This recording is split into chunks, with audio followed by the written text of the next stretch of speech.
দাম কমার কয়েক ঘন্টা পর বিশ্ববাজারে আবারও ঊর্ধ্বমুখী হয়েছে সোনার দাম। তবে দেশের বাজারে সবশেষ গত বৃহস্পতিবার সোনার দাম কমিয়েছে বাংলাদেশ জুয়েলার্স অ্যাসোসিয়েশন বাজুস। সে অনুযায়ী আজ শনিবার সবচেয়ে ভালো মানের বা ২২ ক্যারেটের প্রতি ভরি সোনা বিক্রি হচ্ছে ২,৪২,৪৯৫ টাকায়। ২১ ক্যারেটের এক ভরি সোনা বিক্রি হচ্ছে ২,৩১,৪৭২ টাকা। এছাড়া ১৮ ক্যারেটের প্রতি ভরি সোনা ১,৯৮,৪০৫ টাকা। আর সনাতন পদ্ধতির প্রতি ভরি সোনা বিক্রি হচ্ছে ১,৬১,৬০৫ টাকায়।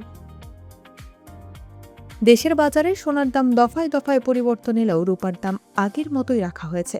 বাংলাদেশ জুয়েলার্স অ্যাসোসিয়েশন বাজুসের তথ্য অনুযায়ী বাজারে বর্তমানে ২২ ক্যারেটের প্রতি ভরি রূপার দাম ৫,৪৮২ টাকা, ২১ ক্যারেট ৫,১৯০ টাকা, ১৮ ক্যারেট ৪,৪৯১ টাকা এবং সনাতন পদ্ধতির রূপার দাম ৩,৩৮৩ টাকায় অপরিবর্তিত রয়েছে।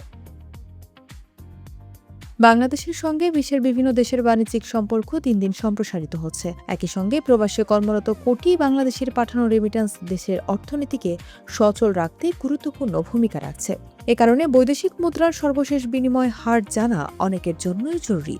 জেনে নেওয়া যাক বিভিন্ন দেশের মুদ্রার সঙ্গে আজ বাংলাদেশি টাকার বিনিময় হার। আজ শনিবার দেশের মুদ্রা বাজারে ডলারের দাম নির্ধারণ করা হয়েছে ১২২ টাকা ৭৫ পয়সা, ইউরো ১৪২ টাকা ২৪ পয়সা এবং পাউন্ড ১৬৩ টাকা ৩০ পয়সা নির্ধারিত হয়েছে। পাশাপাশি দেশের মুদ্রা বাজারে আজ অস্ট্রেলিয়ান ডলার রেট ৮৫ টাকা ১ পয়সা, সিঙ্গাপুরি ডলার ৯৫ টাকা ৬১ পয়সা, মালয়েশিয়ান রিঙ্গিত ৩০ টাকা ৩৮ পয়সা এবং সৌদি রিয়াল ৩২ টাকা ৬১ পয়সা নির্ধারণ করা হয়েছে। ইরানের শান্তি প্রস্তাবের খবরে আন্তর্জাতিক বাজারে জ্বালানি তেলের দামে বড় পতন দেখা গেছে।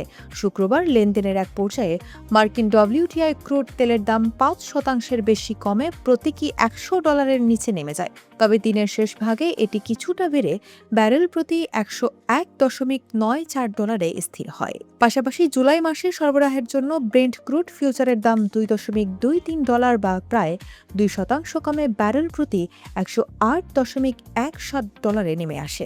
এদিকে দেশের বাজারে মে মাসের জন্য জ্বালানি তেলের দাম অপরিবর্তিত রাখার সিদ্ধান্ত নিয়েছে সরকার। সে অনুযায়ী আজ শনিবার প্রতি লিটার ডিজেল ১১৫ টাকা, অক্সিজেন ১৪০ টাকা, পেট্রোল ১৩৫ টাকা ও কেরোসিন ১৩০ টাকায় বিক্রি হচ্ছে।